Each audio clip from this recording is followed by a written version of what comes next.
Right. So what exactly the Regulation 3 says? Regulation 3 is talking about eligibility of resolution professional कि resolution professional जो है उसकी eligibility क्या है, ठीक है? सो कुछ तो सेटअप होगा ना, कुछ तो स्टैंडर्ड्स होगा ना कि इस बेस पे एलिजिबल है. So IP to be eligible for appointing as RP for CIRP of CD if he and all partner plus director of IP entity मतलब इंसॉल्वेंसी प्रोफेशनल एजेंसी बोल सकते हो, insolvency professional entity that is ICAI ICSI CMA वालों का जो भी institute है for institutional professional agency. So, so IP to be eligible for appointing as RP for CIRP of CD if he and all the partner director of IP entity of which he is partner director are independent of CD.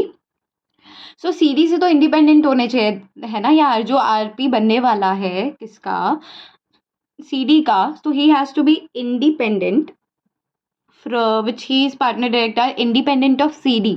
Okay. Also, his partner director of IP entity also has to be independent of CD. So, if he and all the partner and director of IP entity, which he is a partner director, are independent of CD. ठीक है.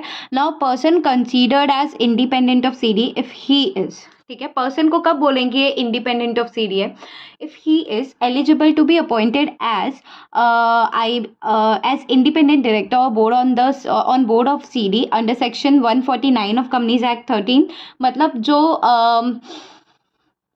Independent director के लिए independence हम मानते हैं under section 149 of companies act 13, वो eligibility जो है 149 वाली, अगर वो एलिजिबिलिटी है इसकी पर्सन की, then he would be termed as an independence of CD, not a related party of CD. भाई रिलेटेड पार्टी कैसे होगा ना, independence related party of CD नहीं होना चाहिए.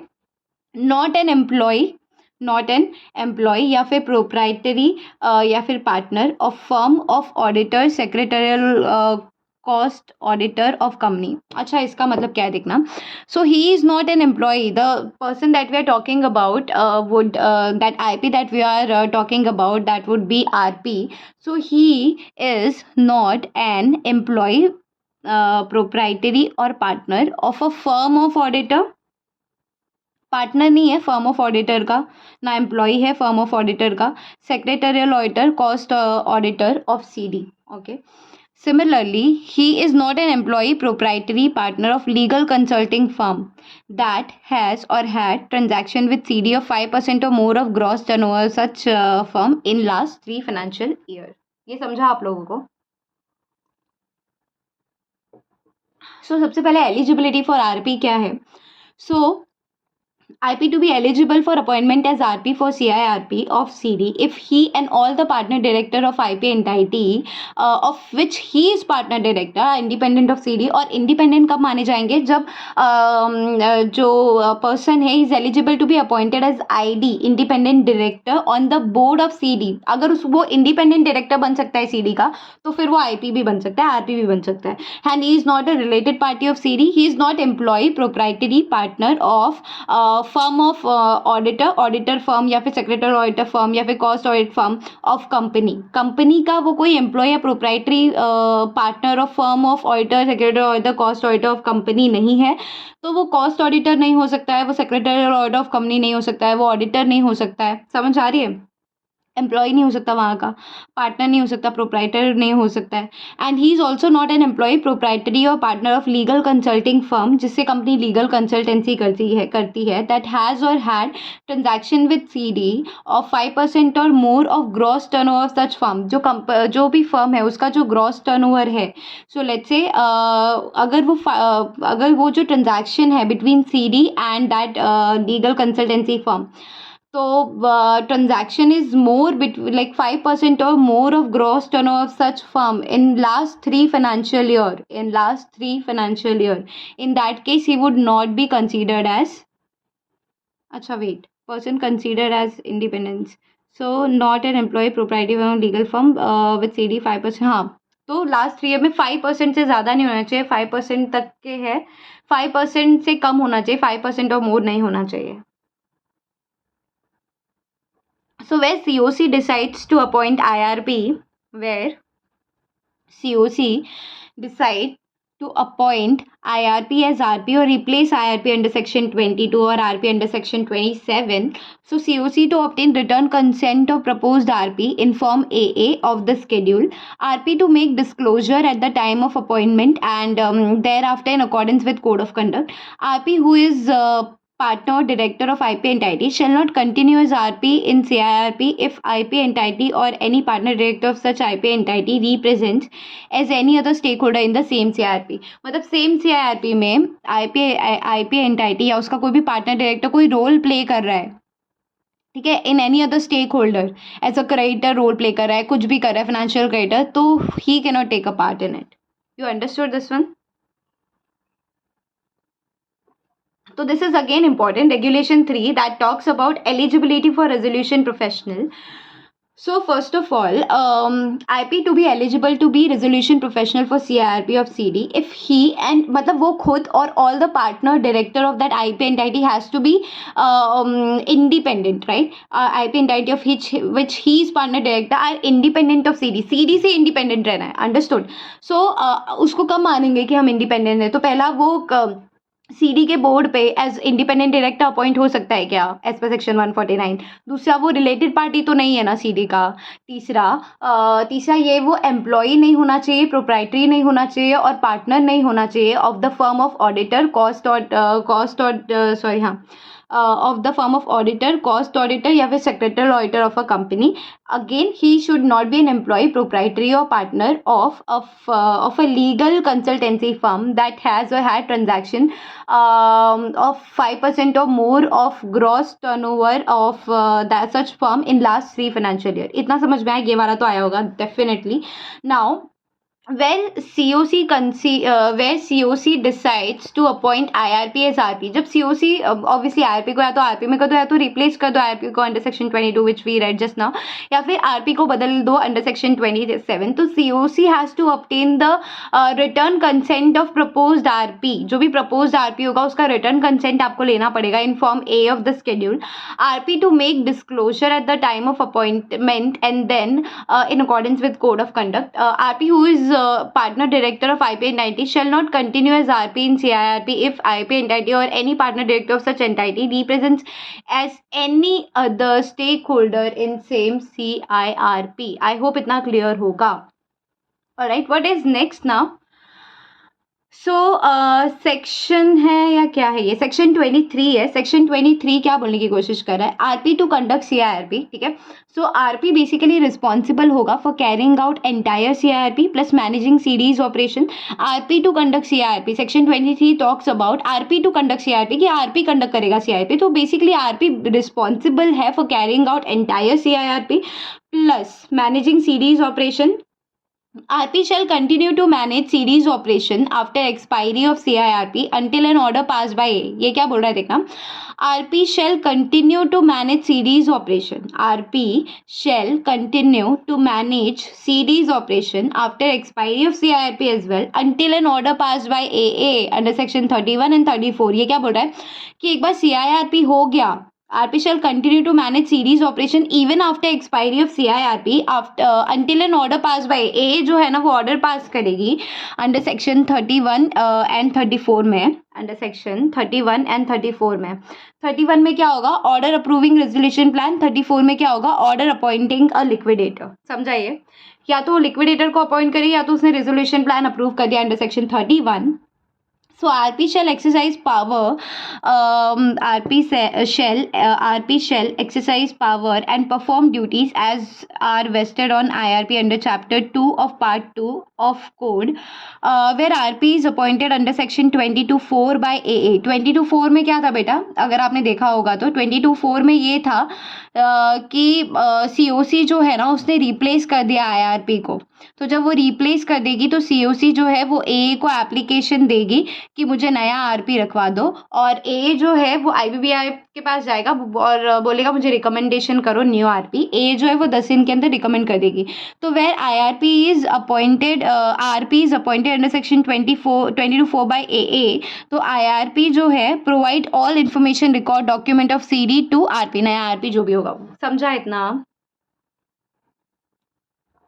आपको पढ़ाते पढ़ाते मैं कश्मीरी कहवा पी रही हूँ, and trust me so yucky, oh God it's so कड़वा, so it's very sour, I mean yeah doesn't matter, but अब बना दिया है तो पीना भी पड़ रहा है। जस्ट डिटॉक्सिंग वाला चीज़ चल रहा है इधर। चलो, duties of resolution professional. Now what are the duties of resolution professional, and this is we are talking under section 25. Guys, we have also studied duties of IRP, right? duties of IRP अलग है, duties of RP अलग होगा, because duties of IRP का term different है ना, वो collect कर रहा है claims, ये वो दुनिया भर का। IRP तो बाद में बनेगा, तो बाद में आएगा, राइट? सेक्शन 25 क्या बोल रहा है कि RP क्या करेगा? To preserve and protect the assets of CD first of all, then अच्छा, अब इसमें ना मैं आपको बता दूँ, 2 CD वाले हैं, ठीक है? CD से रिलेटेड 2 हैं, ठीक है? 4 COC वाले हैं, एक ये नहीं है, ये IBBI वाला है, ये 2, ये 3, ये 4। अच्छा, दिख नहीं रहा होगा ना आपको, होल्ड ऑन, अभी दिखेगा, देखना। 2 CD से रिलेटेड है, फिर एक IBBI का यहाँ पे है, एक IBBI का यहाँ पे है, फिर COC वाला 1, 2, 3 एंड 4। सो यहाँ पे मैंने लिखा है 2 CD के पॉइंट है, 4 COC के पॉइंट है, 2 IBBI के पॉइंट है और 3 डिफरेंट पॉइंट है, 3 डिफरेंट पॉइंट है। So now we are talking about duties of RP. So when we talk about duties of RP, तो CD के बारे में देखना क्या बोला है उसने, CD के बारे में देखना क्या बोला है उसने, तो RP to take immediate custody control of all assets of CD including business records of CD, कि बेसिकली सबसे पहले RP क्या करेगा? इमीडिएट कस्टडी एंड कंट्रोल लेगा all assets of CD including business records of CD। इसका काम है ना, ये कस्टडी में लेगा आपने, ठीक है? Second, represent and act on behalf of CD with third parties, exercise right for the benefit of CD in judicial, quasi judicial और आर्बिट्रल प्रोसीडिंग्स, ठीक है? तो CD से रिलेटेड 2 पॉइंट क्या है? हम किसकी बात कर रहे हैं? हम ड्यूटीज ऑफ RP की बात कर रहे हैं। तो RP सबसे पहले तो एसेट्स को कस्टडी में लेगा, राइट? एसेट्स को कस्टडी में लेगा और बिजनेस रिकॉर्ड्स को कस्टडी में लेगा। सेकेंड, CD क्या करेगा? रिप्रेजेंट करेगा and act on behalf of CD करेगा, ऑब्वियसली बिकॉज अभी सारे डायरेक्टर्स तो सस्पेंड हो गए, तो CD would act on behalf of the corporate debtor with third parties and exercise right for the benefits of CD in judicial, quasi judicial और arbitral proceedings। इतना समझ में आ रहा है बेटा? उसके बाद raise interim finance। मुझे एक बात बताना, इंटरिम फाइनेंस क्या होता है? हमने पीछे पढ़ लिया, मैं दोबारा रिपीट नहीं कर रही। So raise interim finance subject to COC approval, पढ़ा था ना हमने, 66% अप्रूवल चाहिए होता है COC का, that they are talking about, ये अंडर सेक्शन 28 में भी है। All right, after that it says appoint, अच्छा COC वाले चारों पॉइंट पढ़ लेते पहले, तो 2 CD के पढ़ लिए कि take immediate custody and control of all assets of CD and जो business records of CD। Second है represent and act on behalf of CD with third parties, exercise right for the benefit of CD in judicial, quasi judicial और arbitration proceedings, ठीक है? Raise interim finances subject to COC approval, ठीक है? इतना समझ में आया?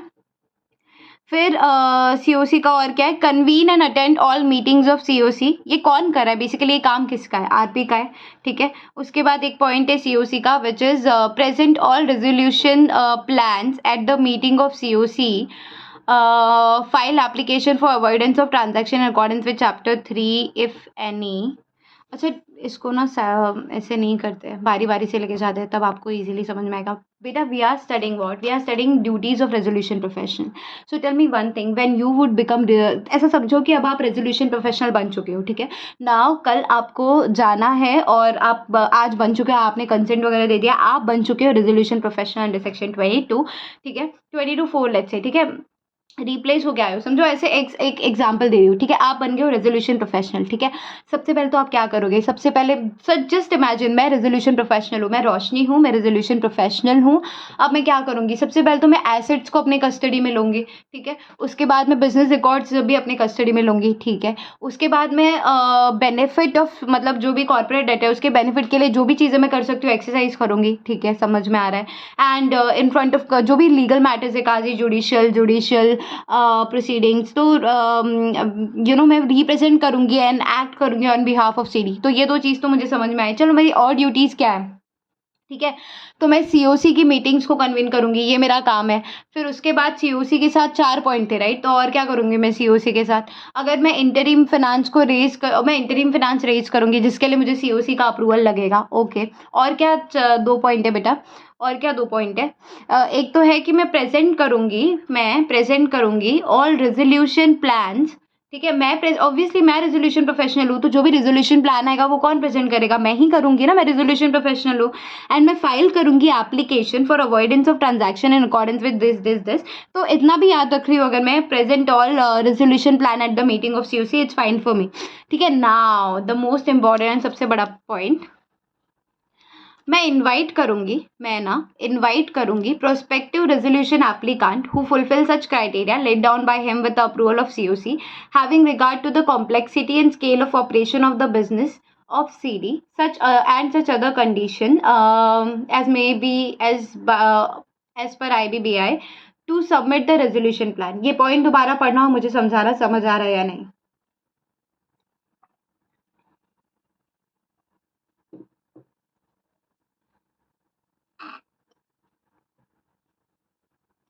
समझ आ रहा है या नहीं?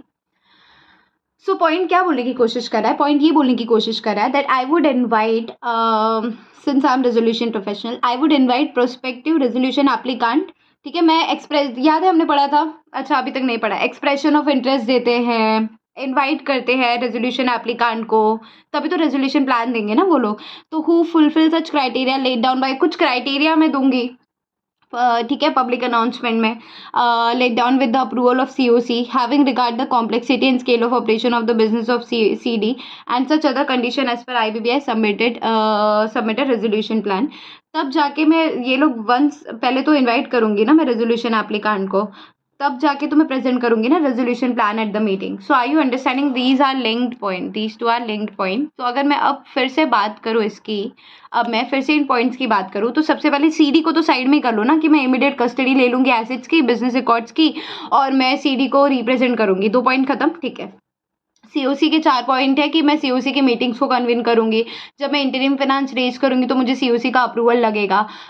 फिर मैं क्या करूँगी? मैं रेजोल्यूशन एप्लीकांट को इनवाइट करूँगी to give me the resolution plan. That plan has to be as per the IBBI and they would submit the resolution plan to RP. Now मैं आरपी हूँ, तो मैं क्या करूँगी? जो भी रेजोल्यूशन प्लान मुझे आए हैं मैं उसको प्रेजेंट करूँगी in the meeting of COC. तो ये सीओसी के 4 पॉइंट इधर ही खत्म हो गए, ठीक है। अब 2 सीडी के हो गए, 4 सीओसी के हो गए, 2 आईबीबीआई के बचे, 3 डिफरेंट पॉइंट है। तो 2 आईबीबीआई वाले देख लेते हैं कि मैं अपॉइंट कर सकती हूँ अकाउंटेंट्स को, लीगल और other professionals as per IBBI. ये आईआरपी के इसमें भी था कि ही कैन अपॉइंट अकाउंटेंट्स या फिर लीगल और other professionals as per IBBI.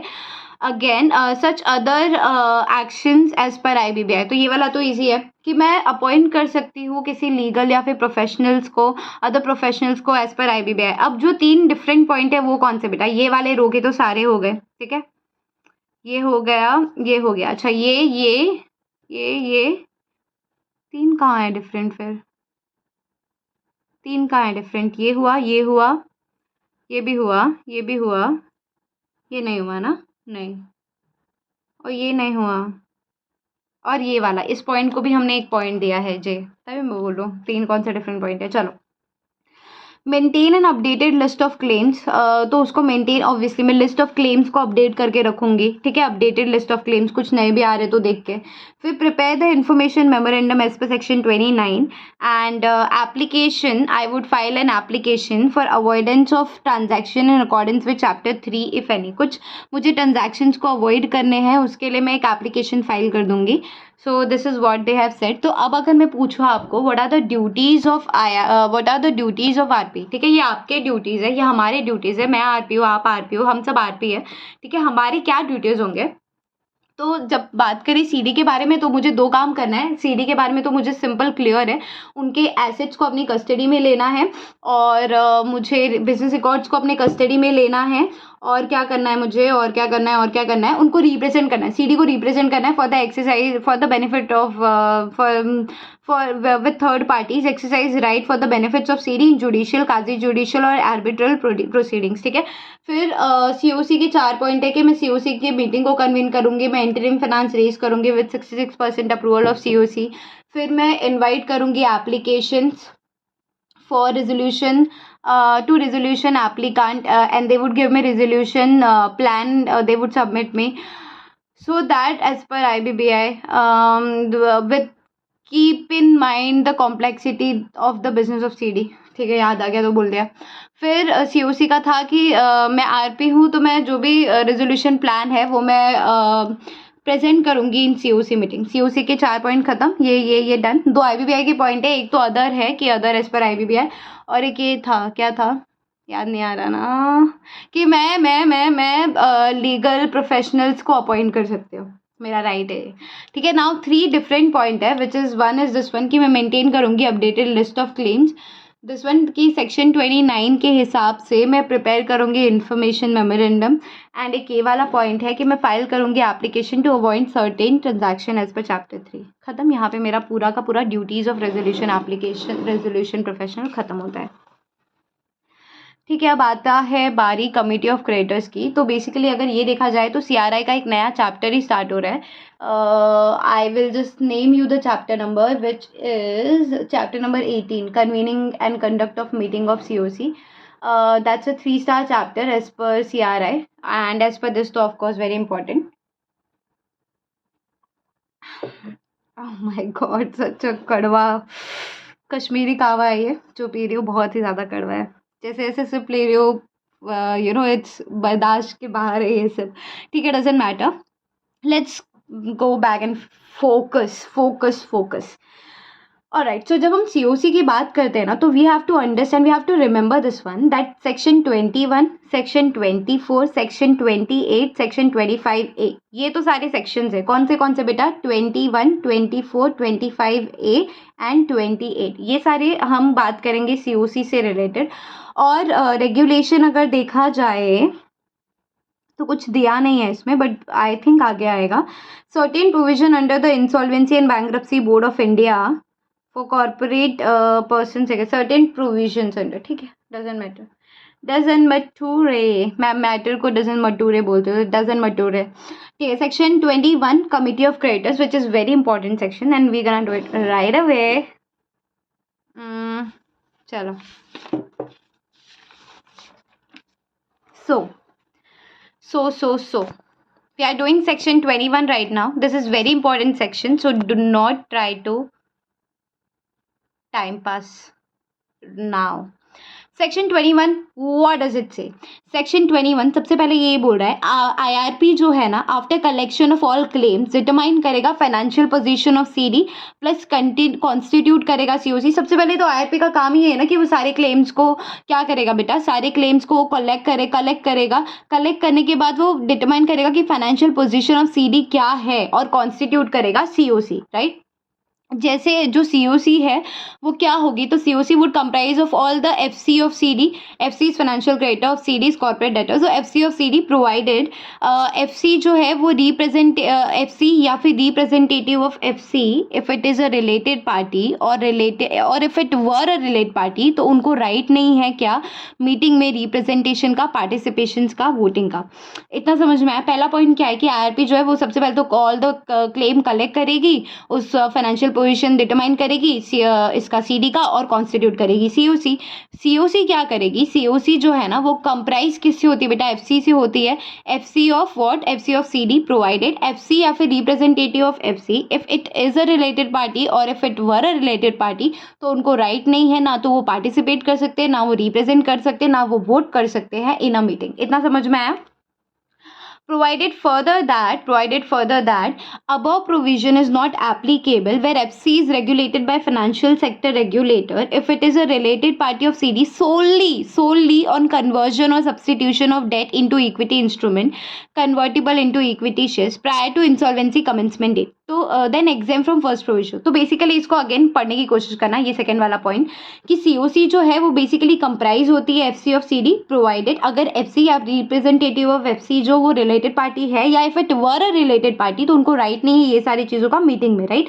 Provided further that, ये वाला पॉइंट जो है ना कि रिलेटेड पार्टी है, या if it was a related party, if it is a related party, तो ये वाला जो प्रोविजन है ना ये एप्लीकेबल नहीं होगा अगर FC is regulated by financial sector regulator and if it is a related party of CD solely on the basis of conversion और substitution of debt into equity instrument. उस बेसिस पे अगर related party solely, in that case उसको ये वाला provision, तब हम उसको रिलेटेड पार्टी नहीं मानेंगे, खत्म। ये रिलेटेड पार्टी की डेफिनेशन में भी है अगर आप लोगों ने पढ़ा होगा तो। फिर subject to section 21(6) and 21(6)(a where CD owes financial debt to subject to 21(6) और एंड 21(6)(a, मतलब इनको छोड़ के where CD owes financial debt to two or more FC as consortium or agreement, then each FC shall be part of COC and their voting right as proportionate to financial debt owed। ये बहुत simple point है, सिर्फ इसको hard में लिखा हुआ है, बाकी पॉइंट सिंपल है, देखना। सब्जेक्ट टू 21(6) एंड 21(6)(a, 21(6) और 21(6)(a को छोड़ दो क्योंकि उनके लिए उनका ट्रस्टी है, कैसा है, क्या है, वो सेक्शन 21(6) एंड 6(a) में देख लेंगे, समझे आप। Where CD owes financial debt to two or more FC, where CD owes financial debt to two or more FC, वो FC कैसे, वो कंजोर्टियम अग्रीमेंट वाले 5 बैंक मिलके पैसे दे रही है 5 करोड़ किसको, CD को, तो ऐसा कोई अग्रीमेंट है, देन ईच FC, हर bank, shall be part of COC, हर bank would be part of COC and their voting right as proportionate to the financial debt owed to them, जितना फाइनेंशियल डेट उनको owed है उतना उनको voting right मिलेगा। Now look at this one, इतना समझ में आया? आई होप इतना क्लियर होगा गाइस आपको, ठीक है। इसलिए बहुत स्लो जा रही हूँ because this section is important, I don't want any of you to miss this one. चलो, अगर पर्सन जो है वो FC as well as OC है तो FC होगा to the extent of the financial debt owed to the corporate debtor and OC होगा to the extent of operational debt owed to the owed to the corporate debtor. Now operational creditor has where an operational creditor has legally transferred operational date to a financial creditor, so the transfer shall be considered as an OC to the extent of that assignment. इतना समझ गया कि OC जो है उसने अपना legal जो भी ऑपरेशनल डेट वो ट्रांसफर कर दिया किसी FC को, तो अब जो FC जो है क्या वो OC के भी हिसाब से वोट कर सकता है क्या? नहीं बेटा, क्योंकि OC तो वोट करने आता ही नहीं है ना। Obviously there is an exception कि भाई सभी रिलेटेड पार्टी है किसी कंपनी में तब OC आ सकता है, या फिर OC तब आ सकता है जब उसका 10% से ज़्यादा का डेट ड्यू है, ऐसे केस में तो। बट लेकिन अभी अगर तो उसको हम OC मानेंगे ना, to the extent of operational debt, वो बात की गई है, ठीक है। तो ये दोनों पॉइंट सिमिलर था इसलिए ये दोनों सिमिलर वे से कराया। Now look at the point number this one which is 6 and 6A, जो कि जान है इस सेक्शन की, 6A एंड 6B, और ये खत्म हो जाएगा सेक्शन 21। बहुत ही इजी वे में कराया guys, I have taken a lot of time in this section, trust me on that. Oh my God, that kawa is just like, oh God. Chalo, doesn't matter. Alright, so where the terms of financial debt extended as part of consortium arrangement, अभी बताया, terms of financial debt extended as part of consortium arrangement और single trustee और agent to act for all financial creditors। दो चीज़ें हैं कि अगर financial debt को एक्सटेंड किया as part of consortium arrangement, 5 bank ने मिलके एक रकम दिया है CD को, या फिर सिंगल ट्रस्टी और agent to act for all financial creditor, सारे फाइनेंशियल क्रेडिटर के लिए एक सिंगल ट्रस्टी को अपॉइंट किया है। समझ में आई इतनी चीज़ें? दो चीज़ें बोली मैंने कि या तो फाइनेंशियल डेट जो है ना वो extended as a part of consortium arrangement है, या फिर सिंगल ट्रस्टी और agent is been appointed on behalf of all financial creditors. In that case each FC में ऑथोराइज कर सकता है ट्रस्टी को to act on his behalf in the committee of creditors to the extent of his voting, या फिर represent कर सकता है खुद को to the extent of his voting shares, appoint कर सकता है IP को other than RP of course and at his own cost, and exercise कर सकता है his right to vote as per with 1 or more FC, exercise कर सकता है his right to vote with to the extent of his voting share with 1 or more FC, exercise कर सकता है his right to vote exercise कर सकता है is right to vote, वो अपना राइट टू वोट जो है वो दूसरे एफसी को भी दे सकता है। इतना समझ में आया बेटा? इतना समझ में आया है? अगेन इस सेक्शन को फिर से पढ़ना।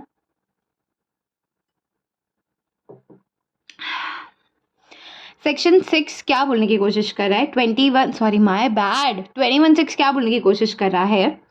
दैट अगर terms of the financial debt, जो फाइनेंशियल डेट है वो कंसोर्टियम वाला है या फिर ऑल एफसीज के बिहाफ में एक ट्रस्टी अपॉइंट हुआ है, इन दैट केस ईच एफसी में या तो उस ट्रस्टी को ऑथराइज कर दो, या तो फिर आप एक नया आईपी रख लो अपने कॉस्ट पे, या तो आप अपना एक्सरसाइज कर लो राइट टू वोट किसी और को, या फिर खुद को रिप्रेजेंट कर लो ना जितना आपका शेयर है। इतनी तो बात है, इतनी सी बात है, मुझे तुमसे प्यार नहीं है मेरे कावा। I'm not gonna drink it anymore in my lifetime. Alright, so where a financial debt is in the form of securities or deposits, and the terms of the financial debt provide for appointment of a trustee to act as an authorized representative for all the financial creditors. Such trustee or agent shall act on behalf of such financial creditor. If you can see, then debenture holder की बात कर रही है कि debenture holder भी financial creditor होता है. We all know that, right?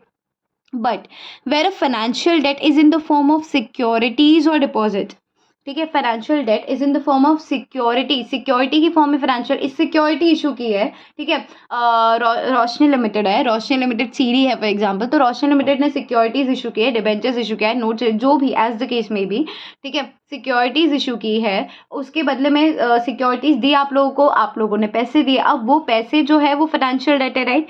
So where these kind of financial debt is in the which is in the form of securities या फिर deposit, and the terms of the financial debt provide for, और term जो मतलब आपने बोला है ना कि मैं कि आपको मतलब ये जो पैसे हम दे रहे हैं तो इसके में एक टर्म्स एंड कंडीशन भी है कि आपको अपॉइंटमेंट करना पड़ेगा trustee to act as authorise representative for all such financial creditors, in that case appoint them, simple.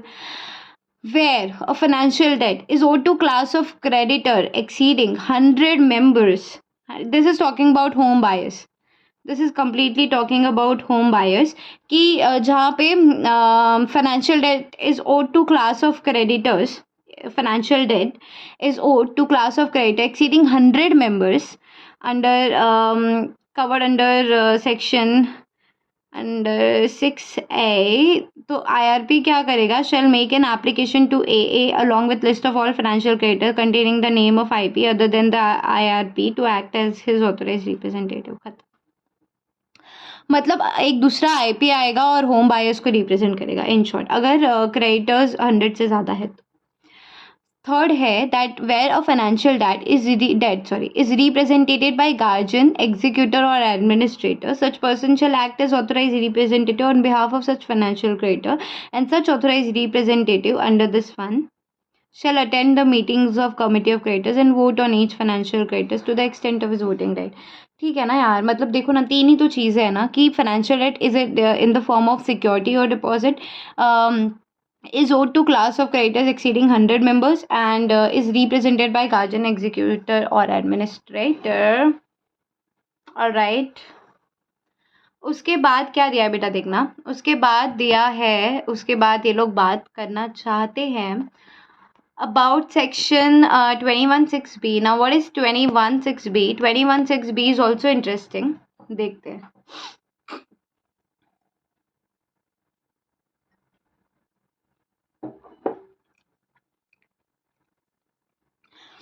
So 21(6)(b) बोल रहा है remuneration payable to representative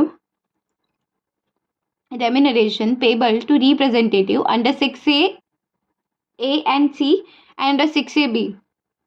तो रेम्यूनरेशन पेबल टू रिप्रेजेंटेटिव, तो जो भी बंदा रिप्रेजेंट कर रहा है ना, देखो 6A एंड C को साथ में ले लिया है, इन दोनों को, ये वाला सिक्योरिटी और डिपॉजिट्स में कोई ट्रस्टी है तो, और C वाला इस वाले को गार्जियन, एग्जीक्यूटिव और एडमिनिस्ट्रेटर, इन दोनों को क्या रेम्यूनरेशन मिलेगा, एंड होम बायर्स का जो IP होगा नया वाला, उसको क्या रेम्यूनरेशन मिलेगा, उसकी बात हो रही है।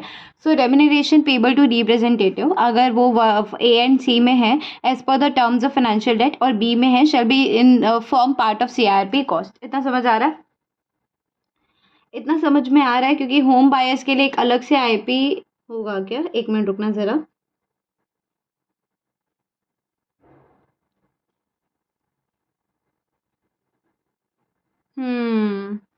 होम बायर्स का एक अलग से आईपी अपॉइंट होगा ऑथराइज रिप्रेजेंटेटिव, और उसका कॉस्ट जो होगा would be included in CRP cost. उनको अलग से नहीं पे करना होगा होम बायर्स को, ठीक है। 21(7) आईबीबीआई जो है वो स्पेसिफाई करेगी manner of voting and determine the voting share in respect of financial date under section 21(6) and 6A। इसका क्या मतलब हुआ? आईबीबीआई स्पेसिफाई करेगी कैसे वोट करना है एंड डिटरमाइन करेगी कि वोटिंग शेयर कितना होगा इन respect of financial date under section 21(6) and 6A। वही ये जो भी किया हमने। 21(8) all decisions of COC shall be taken by vote of not less than all decisions of COC मतलब कि all decisions of COC shall be taken by vote of not less than 51% of voting shares of FCs. But this is I'm not understanding. 21(8) है ना ये? Hold on. Save as otherwise provided in this code, all decisions of the committee of creditors shall be taken by vote of not less than 51% of voting share of financial creditors. But ये किसके लिए है? COC. All the decisions of COC shall be taken by voting of not less than 51% of voting shares of FCs. ठीक है। 21(9) COC 51% ये किस चीज़ के लिए? क्योंकि कोरम तो 33% होना चाहिए, understood. And voting by COC 51%। Hold on. 51 committee of creditors. Under section 21 it's just 55%, elsewhere it's 66% itself. So 21(9) it says that COC asks to furnish financial information during CRP to RP, and RP would give within 7 days of such requisition furnish the financial information to COC. इतना समझ आया बेटा? कितना प्यार से पूछ रही हूँ मैं आप लोगों को, इतना समझ आया बेटा? चलो, रिलेटेड पार्टी वाला I have made you understand this one. Related party इन ये चैप्टर 4 में भी है फर्स्ट ऑफ ऑल, तो वहाँ पर कर लेंगे। या फिर रिलेटेड पार्टी जो है ये बहुत इजी है बेसिकली, मैंने इसको लिंक करके पढ़ाया है आई गेस किसी चैप्टर में, तो आप वहाँ से भी देख सकते हो। तो इसको मैं दोबारा नहीं ले रही फिलहाल, it's gonna take a lot of time. चलो, whether the relatedness of related party could merely have existed in the past or whether they must continue in present at the present time. तो whether the relatedness of related party could merely have existed मतलब past में भी होगा तो भी लेंगे और future में भी wait hold on present time में भी लेंगे और past time का भी लेंगे। नहीं, इसको पढ़ ही लेते ना। Supreme court in the matter of Phoenix ARC private limited versus स्पेट financial services limited clarified that while the default rule under the first proviso to section 21(2) is that only those FC that are related parties in present would be debarred from the committee of those related party financial data cease to be related party in order to circumvent the action as being the relatedness of related party at the present time would be considered for the exclusion from the committee. In addition, any parties that were related in the past and ceased to be related parties at the present in order to become a member of committee must also be considered for exclusion from the committee. तो past और present दोनों का नहीं लेंगे, दोनों को COC में add नहीं करेंगे as FC। Who is Financial Service Regulator? RBI, SEBI, IRDAI, PFRA. PFRA is क्या है PFRA? कुछ तो है, पेंशन फंड रेगुलेटरी अथॉरिटी, बाकी सब तो आता है। Other as notified by central government. फिर है कुछ इम्पोर्टेंट दिख रहा है क्या? नहीं, सब कुछ कटा हुआ है। सिमिलर वो ही है 21 सेक्शन जो रिपीट हुआ है इन पूरे पेजेस पे। Now we gonna do regulation 16 which is committee with only OCs. Now regulation 16 क्या बोलने की कोशिश कर रहा है? Committee with only OC। अगर कोई कमिटी है जिसमें सिर्फ OC है तो क्या करेंगे? So where CD has no financial debt और where all FCs are related parties of CD. So we all know that one thing जब हम आरपीटी पढ़ते हैं ना, रिलेटेड पार्टी, तो हमको पता है कि नहीं, ये आरपीटी में नहीं है, सॉरी माय बैड। सो एक चीज़ याद रखना, अगर सीडी जो है उसके पास कोई फाइनेंशियल डेट है ही नहीं, या फिर जो भी उसके एफसीज है फाइनेंशियल क्रेडिटर, वो सारे रिलेटेड पार्टी है सीडी के, इन दैट केस वो लोग सीओसी में नहीं आ सकते, वो लोग कदम भी नहीं रख सकते सीओसी में, वो लोग कदम भी नहीं रख सकते। They are debarred from taking शू, कदम को क्या बोलते हैं इंग्लिश में? Shit, I can't be missing on that. Step. They can't step in COC also. So the committee formed under this, so committee shall consist of the members as under. अगर ऐसा है सीन कि CD के पास कोई भी financial debt नहीं है, या फिर सारे एफसीज जो है सीडी के वो रिलेटेड पार्टी है, इन दैट केस सीओसी में जो मेंबर्स कंप्राइज होंगे वो कौन से होंगे? तो 18 लार्जेस्ट ओसी बाय वैल्यू लेंगे। सो लेट्स से 10 करोड़ का एक ओसी है जिसके पास 10 करोड़ का ऑपरेशनल डेट है, एक के पास 5 करोड़ का है, एक के पास 15 करोड़ का है, एक के पास 100 करोड़ का है।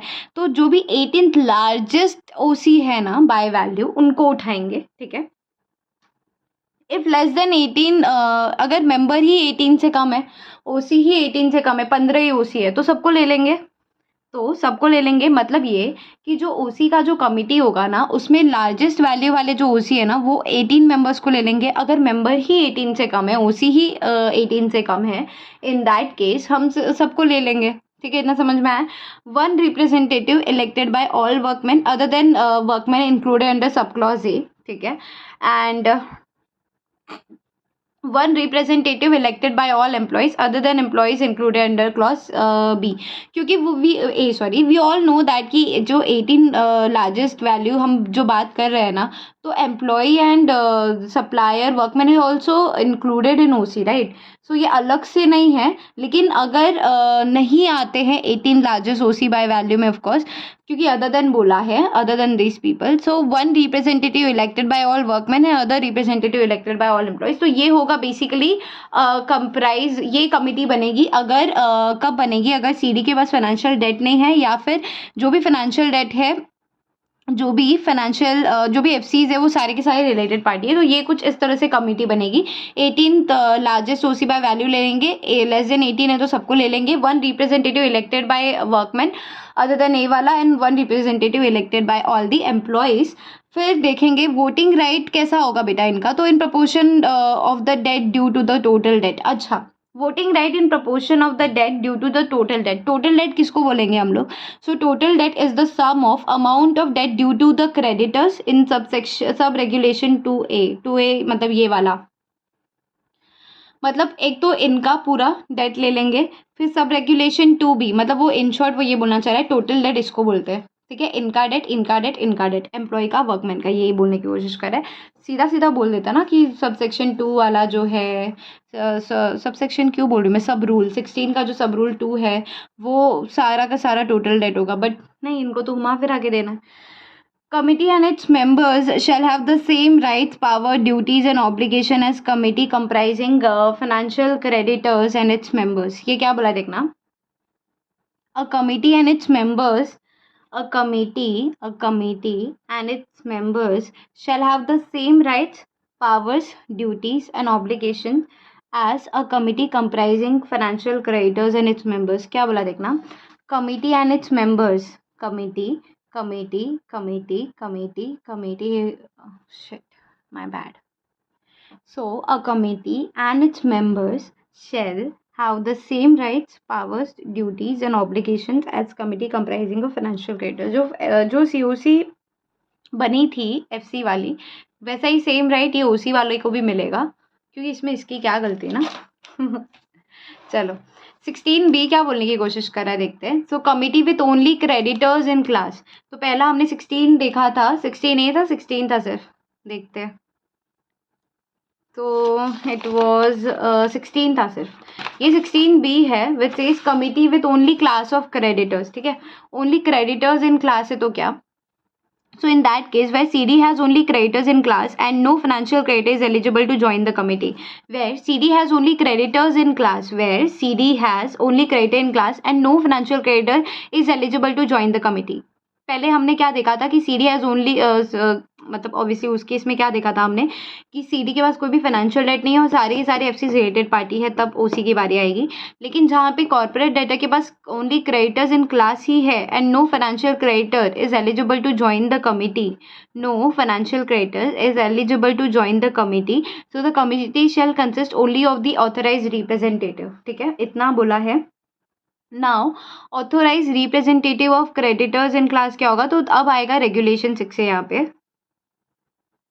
ठीक है, authorised representative of creditors in class कौन होगा, सो IRP shall select IP, IRP shall select IP who is the choice of the highest number of financial creditor to act as authorized representative of the creditor of the respective class and shall apply to AA for appointment of authorized representative within 2 days of verification of claims.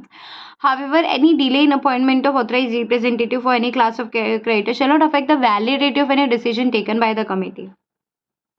On appointment of authorized representative, IRP shall provide the list of creditors to authorized representative appointed by AA, provide an updated list of creditors, provide electronic means of communication records, etc.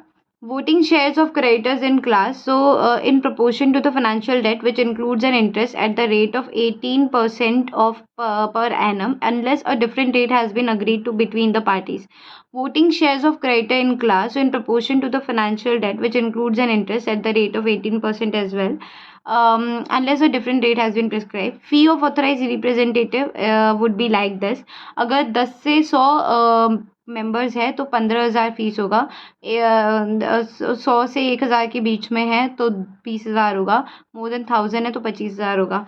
Now authorise representative to seek preliminary views, authorise representative यहाँ पर है, authorised representative shall circulate the agenda to creditor in class, may seek their preliminary views on any items in agenda to enable him to effectively participate in the meeting of the committee. In this regard, the creditors shall be provided with a time window of at least 12 hours to submit their preliminary views, and the said window should open for at least 24 hours after the authorized representative seek preliminary review. However, such preliminary views shall not be considered as voting instructions by creditors. इतना समझ आ रहा है? चलो इसको फिर से करते हैं। सो रेगुलेशन 16 भी क्या बात करना चाहता है, जहाँ पे कमिटी में सिर्फ और सिर्फ क्रेडिटर्स इन क्लास है, इन दैट केस सीडी जो है तो उसमें कमिटी में क्या कंप्राइज होगा, राइट? क्या कमिटी कैसे कंप्राइज होगी, तो authorise representative of creditors in class कौन होगा, क्या होगा, कैसे को 16 नहीं बता रहा है। 16 मैंने सिर्फ इतना बोला कि ऐसा होगा तो क्या, 16 ने बोल रहा है देख मैं बताता हूँ।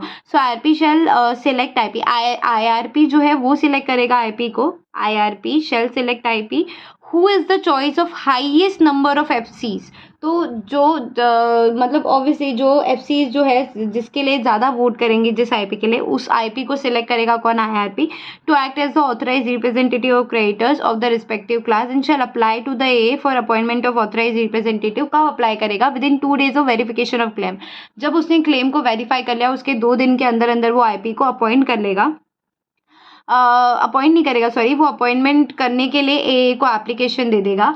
उसके बाद however any delay in appointment of such authorise representative shall not invalidate the decision, right? उसके बाद ये कुछ पॉइंट है देखना। On appointment of authorise representative, एक बार ऑथराइज रिप्रेजेंटेटिव अपॉइंट हो गया तो आईआरपी क्या करेगा, वो प्रोवाइड करेगा उसको list of creditors, provide the updated list of creditors and provide electronic means of communication, कुछ भी जो भी है। वोटिंग शेयर्स क्या होगा ऑफ क्रेडिटर इन क्लास, तो in proportion to the financial debt, जो फाइनेंशियल डेट है इन प्रोपोर्शन जितना डेट है उतना होगा वोटिंग राइट, जिसमें कि इंटरेस्ट भी इंक्लूड होगा 18% का। फी ऑफ ऑथराइज रिप्रेजेंटेटिव कितना होगा, 10 से 100 मेंबर है तो 15,000 का फीस लेगा वो, 100 से 1,000 के बीच में तो 25,000 का, 20 माय बैड 15, 20, 25 की बारी है, 100, 200, 100, 200 नहीं, 10 से 100 मेंबर्स है तो 15, 100 से 1,000 है तो 20 एंड 1,000 से ज़्यादा है members in creditors in class तो 25,000 लेगा वो fees. Authorised representative to seek preliminary review, तो ऑथोराइज रिप्रेजेंटेटिव जो है वो ही shall circulate the agenda to the creditor in class, ठीक है, सर्कुलेट करेगा एजेंडा में, सीक द उनके प्रिलिमिनरी रिव्यू लेगा, लेकिन वो रिव्यू क्या उसका डिसीजन होगा क्या, नहीं, वो एक रिव्यू ले रहा है ना गाइस, वो एक रिव्यू ले रहा है। On any items in the agenda to enable him to effect, वो ताकि वो सबके राय देख सके, क्या बोलने की कोशिश कर रहे हैं, इफेक्टिवली वो अपना डिसीजन ले सके, इसलिए वो प्रिलिमिनरी रिव्यू लेता है. The creditor shall be provided with time window of at least 12 hours to submit their preliminary reviews. उनको एक टाइम विंडो देंगे 12 आवर्स का to submit their views, and the set window should open for at least 24 hours after the authorised representative seek preliminary review. However such preliminary review shall not be considered as voting instruction by the creditors. वो voting instruction नहीं दे रहे, बल्कि वो जो है ना authorise representative, वो सिर्फ एक रिव्यू ले रहा है. Now section 24 way gonna do, and that is meeting of committee of creators. तो वो कैसे होगा, तो मेंबर्स ऑफ जो कमिटी है ना of creditors may meet in person or by electronic means. मतलब मीटिंग जो है वो फिजिकली भी हो सकती है, इलेक्ट्रॉनिकली भी हो सकती है. उसके बाद क्या बोला है कि जो भी सारी मीटिंग्स है ना सीओसी की, वो कंडक्ट करेगा कौन बेटा, आरपी कंडक्ट करेगा.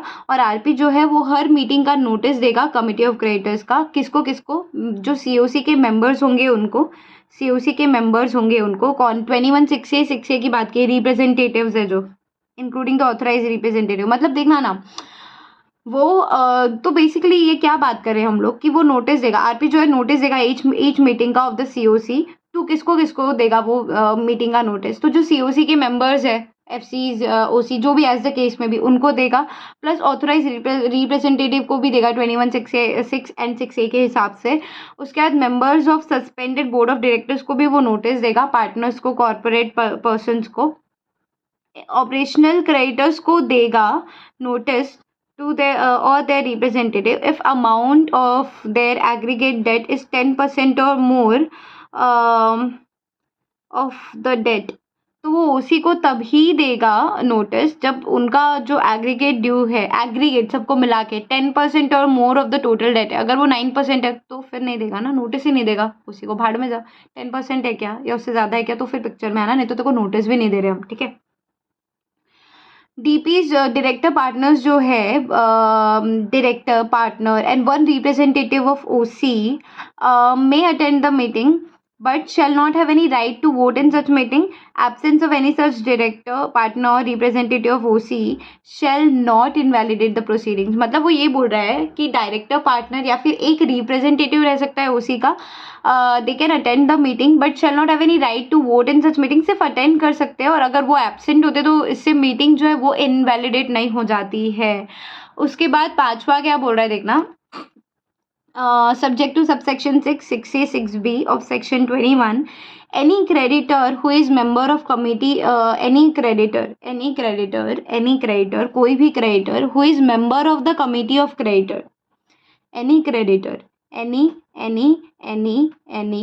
creditor, कोई भी creditor, FCO OCO कोई भी हो, who is member of COC, जो member है COC का, ठीक है, may appoint insolvency professional other than resolution professional to represent such creditor in the meeting. कोई भी creditor है, उसको नहीं टाइम है भाई, वो बड़ा बिजनेसमैन है, वो बोलेगा मेरे पास टाइम नहीं है, एक काम कर, मैं एक IP अपॉइंट कर देता हूँ अपने कॉस्ट पे. वो देखेगा क्या मैटर है, क्या मचांड है, देखेगा वो. ठीक है. Provided fees payable to insolvency professional will be borne by such creditor only. ठीक है. Now, each creditor shall vote in accordance with voting share assigned to him based on the financial debt, and each resolution professional shall determine the voting share assigned to the creditor. Was it required really? This was section 24. Now we're gonna do regulation 22, regulation 18 and regulation 19.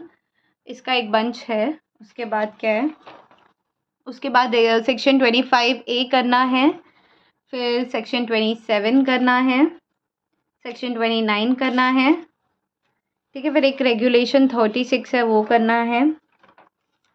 फिर section 28, section 20, regulation 25 ये किया ना, regulation 25 नहीं, regulation 39 and that's it. Ma'am आप that's it बोल के बहुत पढ़ा रहे हो यार, क्या कर रहे हो आप, करना पड़ता है गाइस. चलो regulation 22, don't take it not seriously, take it's very seriously. Just funny thing in between. चलो बच्चों आ जाओ. नाउ रेगुलेशन 22 क्या बोल रहा है? रेगुलेशन 22 बात कर रहा है कोरम की। रेगुलेशन 22 बात कर रहा है कोरम की। So meeting of the committee shall be quorate if members of the committee representing at least 33% of the voting rights are present either in person video conferencing.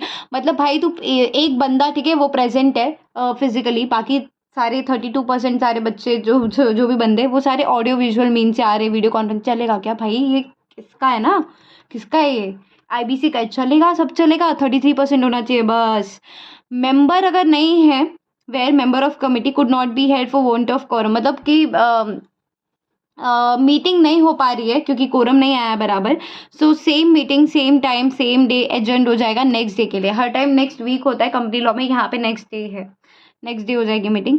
The adjourned meeting shall be quorate with the members of the committee attending the meeting. फिर जो agent meeting होगी इसमें जितने सारे member होंगे वो सारे कोरेट हो जाएंगे, फिर कोरम का टेंशन नहीं आएगा। Now regulation 18 which talks about provides that a resolution professional may convene a meeting of committee as and when he consider, वो आरपी कभी भी मीटिंग कन्वीन कर सकते जब उसको ठीक लगे। Convene a meeting if a request to the effect is made by, मतलब वो तभी भी कन्वीन कर सकता है अगर 33% ऑफ वोटिंग शेयर्स वाले मेंबर है, बोल रहे मीटिंग कर लो मीटिंग कर लो मीटिंग कर लो तो कर लेगा। आरपी में also place a proposal receive from member of company representing 33, वो ठीक है, not important. Now notice of the meeting that is regulation 19। Notice of the meeting के बारे में क्या बोला है देखना। Notice of the meeting, notice of the meeting regulation 19। so basically time period for notice की नोटिस कब देना है, तो एटलीस्ट 5 days में दे दो। A meeting of committee shall be called by giving not less then 5 days notice in writing to every participant at the address it has provided to the resolution professional। such notice may be sent by hand delivery or by post, but भी है, हाँ जी, but in any event be served on every participant by electronic means। the committee may reduce the notice period from 5 days to the period of not less than 24 hours। ठीक है, ये मैंने लिखा है ये सारा। सो टाइम पीरियड ऑफ नोटिस क्या होगा? एटलीस्ट 5 days पहले देना पड़ेगा, एटलीस्ट 5 days बिफोर, ठीक है, एटलीस्ट 5 days बिफोर देना पड़ेगा। इलेक्ट्रॉनिक है तो नॉट लेस देन 24 आवर्स, अगर इलेक्ट्रॉनिकली आप दे रहे हो नोटिस तो not less than 24 hours, at least not less than 24 hours, not less than 24 hours.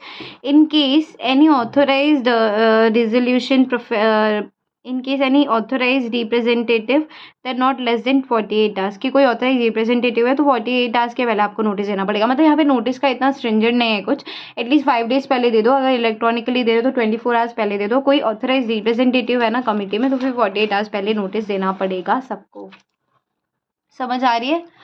फिर कंटेंट्स ऑफ द नोटिस के बारे में बात की जाएगी यहाँ पर कि नोटिस के क्या क्या कंटेंट हो सकते हैं, नोटिस में क्या लिखा होगा, है ना, नोटिस में क्या लिखा होगा, है ना। सो कंटेंट्स ऑफ नोटिस के बारे में क्या लिखा है, that notice shall inform participants of the venue।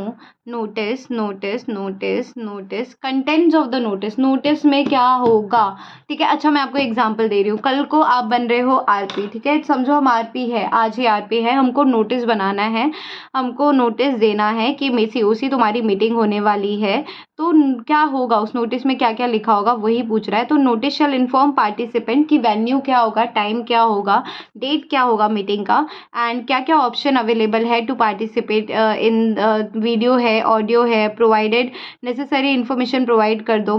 Participant में attend through either in person और through an authorised representative also. However such participant shall inform resolution professional in advance of the meeting of identity of authorized representative। तो ये तो हो गई normal चीज़ें ना। The notice of the meeting shall contain the following, क्या matters to be discussed at the meeting, कौन से मैटर्स आप ड्यूरिंग द मीटिंग डिस्कस करोगे।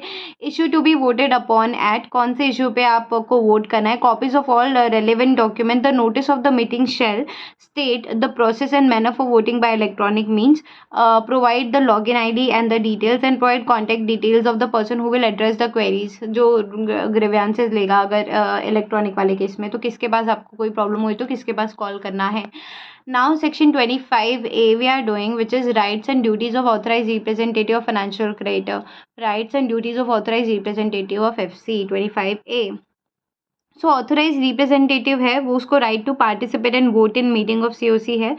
ड्यूटी क्या है उसकी, तो to circulate the agenda and minutes of the meeting to financial creditor he represents and shall not act against the interest of FC. ठीक है, जो एफसी चाहता है उसके अगेंस्ट आप काम कर सकते हो क्या? नहीं भाई, तुम उसको ही रिप्रेजेंट करो तो उसको ही करो ना, उसके अगेंस्ट क्यों काम कर रहे हो? So if shell not act against the interest of FC with prior but with prior instruction, जो प्रायर इंस्ट्रक्शन देगा उसके हिसाब से आपको इधर वोटिंग जो भी करना है करो।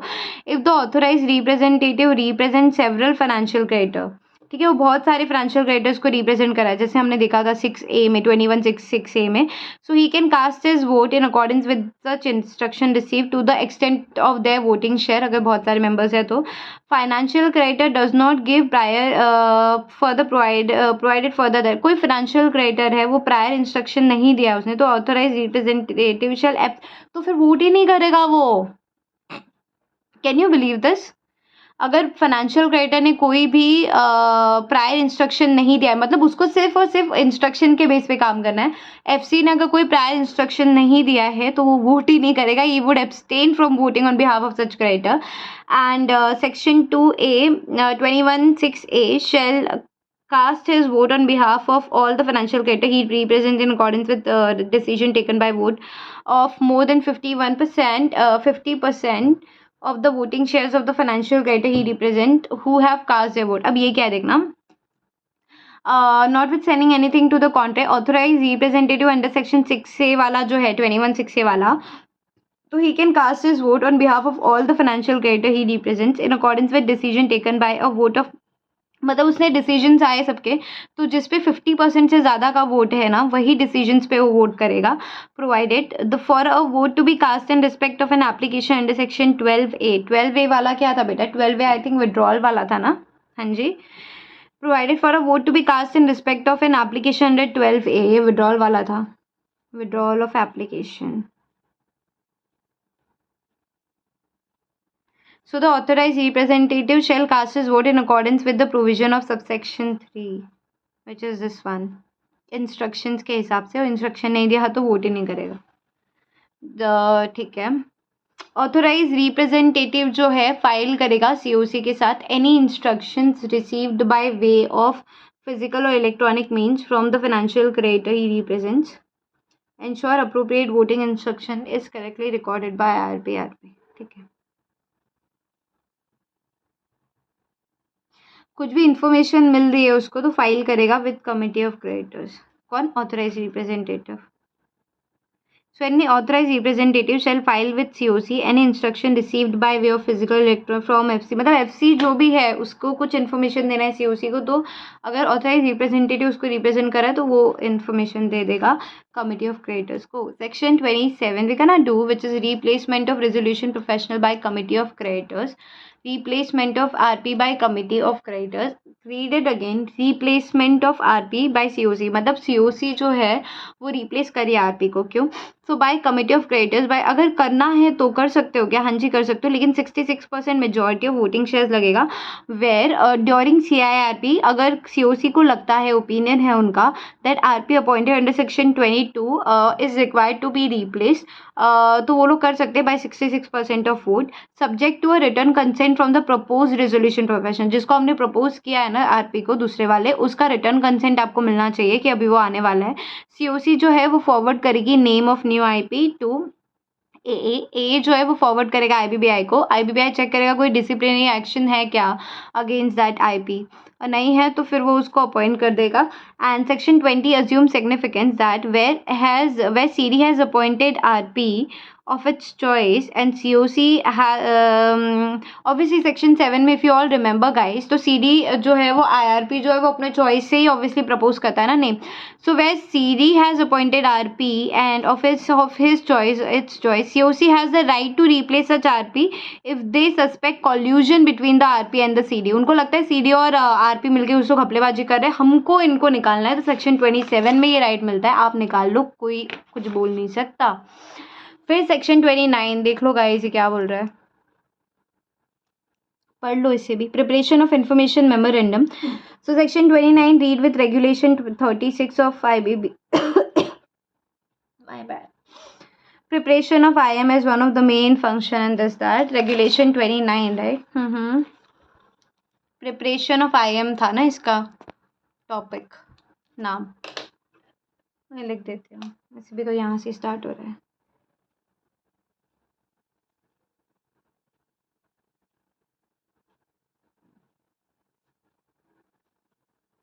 Information memorandum. So let's read this one, फिर रेगुलेशन 36 भी करना डू। कितना है गाइस, अभी 36 है, सेक्शन 28 बाकी है। फिर रेगुलेशन 39 है, 20 सेक्शन या रेगुलेशन 25 है, फिर ये सारे हैं। ज़्यादा तो नहीं है ज़्यादा तो नहीं है करके भी ज़्यादा है यार, ये काफ़ी है। Oh my god, I can't believe this. This is such a big joke. Oh my god. चलो, Section 29, which is preparation of information memorandum. Preparation of information memorandum, तो ये करते हैं अभी।